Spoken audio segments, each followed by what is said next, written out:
پاکستان کمزور ملک ہے, پاکستان کی اکانومی بہت کمزور ہے, ہمارے ریزرو بہت کم ہے, ہمارے پاس فیول جو ہے وہ جمع کرنے کی کیپیسٹی اتنی نہیں ہے, تو ہم کیا ایک جنگ میں جا سکتے ہیں؟ ان کو یہ چیز ماننی چاہیے کہ پاکستان جو ہے بھارت سے ایک چھوٹی کنٹری ہے, اور یہ اپنی اکڑ کس بات کی دکھاتے ہیں پتہ نہیں.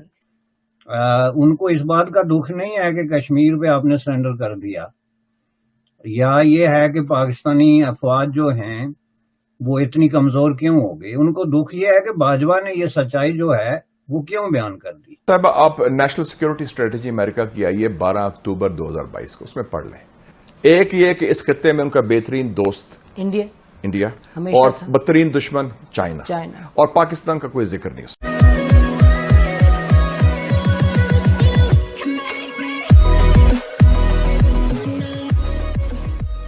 نمسکار دوستو, اب پچھلے دنوں یہ ہوا تھا کہ باجوہ نے کئی سارے پترکار تھے, ان کی پریزنس میں ایک چیز بولی تھی کہ ہم انڈیا کے ساتھ لڑ نہیں سکتے تھے. تو 2019-20 کی بات ہے یہ, کہ انڈیا کے ساتھ لڑ نہیں سکتے تھے, ہماری ٹینکیں اس طریقے سے چل نہیں رہی ہے, ہمارے پاس فیول نہیں ہے, یا پھر کہے کہ ٹینک کو یہاں سے دوسری جگہ پر پہنچانے کے لیے بھی ہمارے پاس فیول نہیں ہے.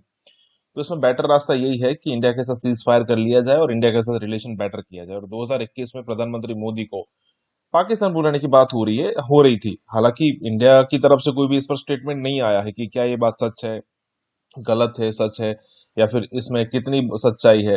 اور یہاں پر بات نام لیا جا رہا ہے اجیت ڈووال کا, تو اجیت ڈووال جی کی طرف سے بھی کوئی میسج یا پھر مودی کی کیبنٹ کی طرف سے بھی کوئی چیز یہاں پر باہر نہیں آئی ہے.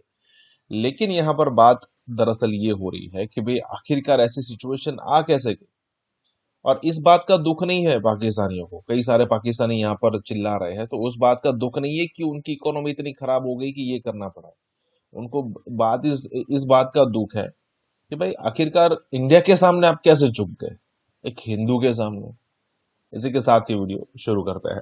کشمیر کا سودا کر لیا گیا تھا یہ جو سیز فائر ہوا, اور اس کے بعد اور وہاں کے پرائم منسٹر مودی کو یہاں پر آنا تھا. یہ جو سیز فائر LOC کو کہا جا رہا ہے کہ یہ سودا ہے, تو کیا آپ بھی سمجھتے ہیں کہ یہ اسی طریقے سے یہ ایک سودا ہے جو نہیں ایکسیپٹیبل ہونا چاہیے تھا؟ دیکھیں جی, سودا جو ہوتا ہے نا, اس کی بنیادی ڈیفینیشن یہ ہے کہ آپ کچھ دیتے ہیں کچھ لیتے ہیں. یہ جو ہے نا سرنڈر ہے, کیونکہ اس کے جواب میں آپ نے کچھ لیا نہیں ہے. اس کے جواب میں انڈیا سے جو آپ نے لیا ہے وہ آلریڈی آپ کے پاس ہے. ان کو اس بات کا دکھ نہیں ہے کہ کشمیر پہ آپ نے سرنڈر کر دیا, یا یہ ہے کہ پاکستانی افواج جو ہیں وہ اتنی کمزور کیوں ہو گئی. ان کو دکھ یہ ہے کہ باجوہ نے یہ سچائی جو ہے وہ کیوں بیان کر دی.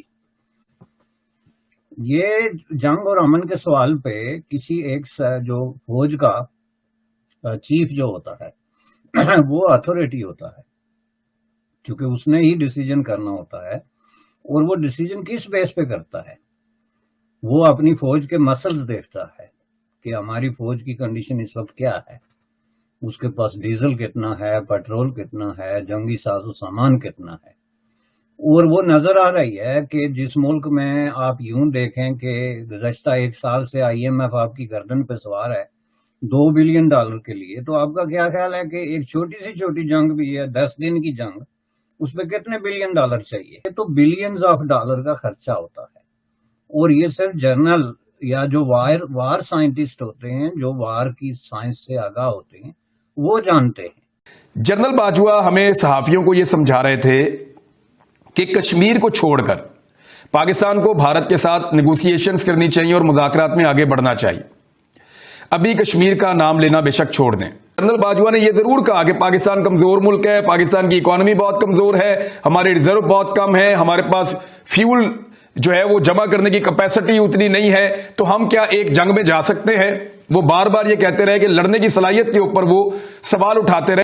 جنرل باجوہ نے ٹینکوں کے بارے میں کوئی اس طرح کا شکوہ نہیں کیا کہ وہ چل نہیں سکتے یا اس قابل نہیں ہے, لیکن ہم نے یہ محسوس کیا کہ وہ لڑنا چاہتے نہیں ہیں, اور وہ لڑائی سے بچنے کے مختلف بہانوں کے اوپر بات کر رہے تھے. جیسا کہ وہ یہ کہتے تھے کہ اکانومی بہت کمزور ہے, جیسا کہ وہ یہ کہتے تھے کہ آپ کی لڑنے کی کیپیسٹی کتنے دن کی ہے, آپ کتنا فیول جمع کر سکتے ہیں, کتنی دیر تک آپ مزاحمت کر سکتے ہیں یا چیزیں کر سکتے ہیں. اور جنرل صاحب امن کی خواہش کے اوپر بہت زور دے رہے تھے کہ جو چائنا کنٹینمنٹ پالیسی ہے وہ تو is becoming more and more clear. تو where does it leave Pakistan US relations? کیونکہ بہت ہوتا ہے سوال، اچھا جی یہ آئیدر ہو اور وسیم آئیدر ذرا صاحب، آپ نیشنل سیکیورٹی اسٹریٹجی امریکہ کی آئی ہے 12 اکتوبر 2022 کو، اس میں پڑھ لیں. انہوں نے 2 بنیادی فیصلے کر لیے ہیں. ایک یہ کہ اس خطے میں ان کا بہترین دوست انڈیا اور بدترین دشمن چائنا، اور پاکستان کا کوئی ذکر نہیں اس میں. اور پاکستان کو ہاں اگر کوئی امریکہ بہت کچھ دینے کو، کوشچن ہوتا ہے آپ اپنے مفادات پر فیصلہ کریں کہ آپ کو کیا مل سکتا ہے جو آپ کے مفادات کو فائدہ پہنچائے، چاہے پاکستان کی قومی سلامتی ہے، کا دفاع ہے، یا سفارتی بات ہے، یا معیشی بات ہے. ان کو یہ چیز ماننی چاہیے کہ پاکستان جو ہے بھارت سے ایک چھوٹی کنٹری ہے، اور یہ اپنی اکڑ کس بات کی دکھاتے ہیں پتہ نہیں. آج کے حالات میں اگر دیکھا جائے definitely you have to recognise کہ انڈیا ہیز اپر ہینڈ، اور he is your elder brother right now, اور that's the way it should be. میرا فیکٹ اس وقت آپ کا کمپیرزن، بلکہ آپ کا کمپیرزن تو بنگلہ دیش سے بھی نہیں ہے اگر دیکھا جائے. اس وقت تو آپ کو چاہیے کہ آپ زیادہ تر چیزیں بھارت سے سیکھیں، پھر بنگلہ دیش کو بھی اسٹڈی کریں، ان سے کچھ سیکھیں. اور سر تھوڑا سا ایک دوسرے کو اپریشیٹ بھی تو کرنا چاہیے. اب اگر بھارت میں G20 ہو رہی ہے، SCO کی میٹنگز ہو رہی ہیں، بھارت کی اکانومی بہتر ہو رہی ہے، تو اگر یہاں کے جو ہمارے سو کالڈ لیڈرز ہیں اگر یہ تعریف کر دیں گے تو کون سا نقصان ہو جائے گا؟ ان کو سیکھنا چاہیے. دیکھیں میں جس میں یہ بیہیویئر جو آپ نے بات کی نا، یہی چینج کرنا ہوگا. یہ چینج کرنا ہوگا. اس کی وجہ کیا ہے؟ در حقیقت وجہ یہ ہے اس وقت پاکستان کو سب سے زیادہ مسائل دیکھیں نا، 40,000 مدرسوں کا شور چلتا ہے پاکستان میں، تو وہ کیا ہے؟ وہ دینی تعلیم کا، آپ کہتے ہیں دینی تعلیم، ان کے پاس تو ٹولز ہی نہیں ہے تعلیم دینے کے لیے.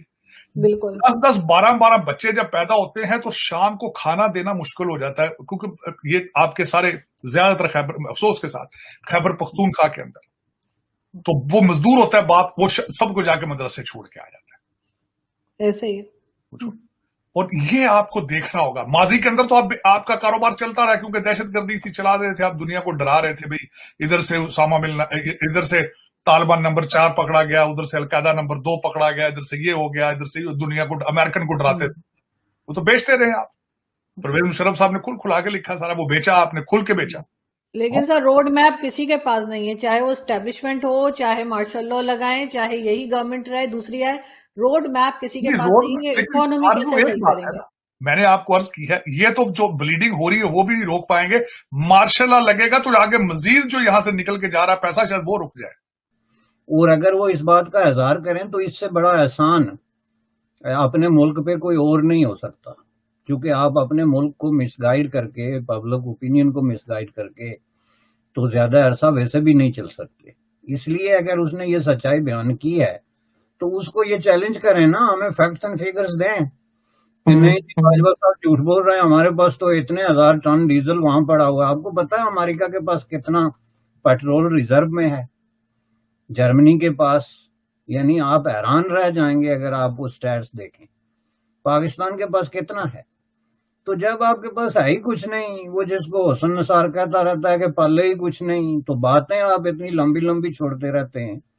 تو اس میں ظاہر جرنلز جو ہیں وہ ایک خاص مائنڈ سیٹ میں ٹرین ہوتے ہیں، اور میں سمجھتا ہوں کہ یہ انہوں نے بہت بڑا احسان کیا ہے جو بات کی ہے.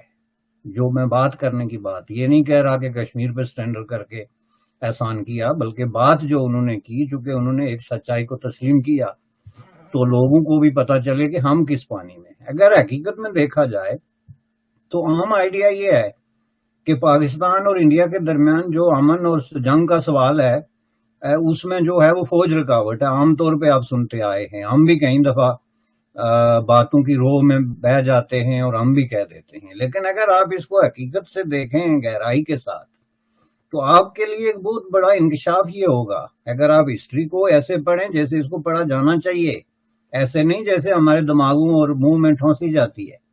تو آپ مجھے ایک جرنل بتا رہے ہیں جس نے وار مانگرنگ کی ہو اگینسٹ انڈیا. لیکن تو کیا یہ پہلا موقع تھا کہ ایک جرنیل نے یہ کہا کہ فوج نے یہ کہا کہ بیٹھ کر بات چیت، ادھر کا پرائم منسٹر ادھر آئے اور ہم جو ہیں وہ یہ فیصلہ کیا گیا ہے اور LOC پر سیز فائر؟ یہ پھر پہلا موقع تھا کہ جن کی طرف سے ہمیشہ جنگ کی بات کی جاتی ہے انہوں نے امن کی بات کی، اور جو سویلینز حکومتیں ہوتی ہیں، یعنی جو حکومت تھی اس کا یہ کام ہوتا ہے کہ وہ جنگ کے بجائے امن کی بات کرے. تو ان کی طرف سے کہا گیا کہ نہیں، یہ پیس ایگریمنٹ جو ہے یہ صحیح نہیں ہے ہمارے لیے. کہ جو لوگ مسئلہ کشمیر کو انہی خطوط پہ حل کر کے، انہی خطوط سے مراد یہ ہے کہ جو انڈیا کے پاس ہے اسے دے دو، جو ہمارے پاس ہے ہمارے پاس رہنے دو، کشمیریوں کو بندوق کے زور پہ خاموش کر دو اور امن قائم ہو جائے، تو اس بنیاد پہ ہمیں نوبل پرائز ملے گا۔ اب جو لوگ نوبل پیس پرائز کی بات کر رہے تھے ان کے لیے تو ظاہر ہے باجوان کا یہ ایک بم شل تھا